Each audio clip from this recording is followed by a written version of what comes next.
So, mukha na akong bata dito, mommy. Oh, yan. Ganun pa ang outfit ko. Tapos ito pa, may pa-butterfly pa tayo dito. Kaya ako hindi na pagkakamalang matanda na ba eh. Laging kala minor eh. O, diba? Yan.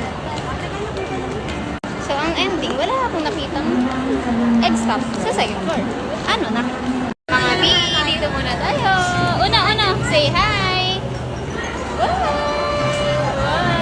Be, ako ang nag-enjoy dito. Pag kasama ko sila, enjoy talaga, be. Kahit pagod. Paano, be? Nagkarasal din kami, be. Ako nag-enjoy. Ang kas-angkas din ako. Mamaya, papakita sa inyo. So, ito.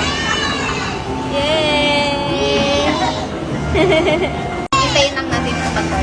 Tapos may ice skating na din pala dito. Magaling. Ang hirap talaga mo dito sa mga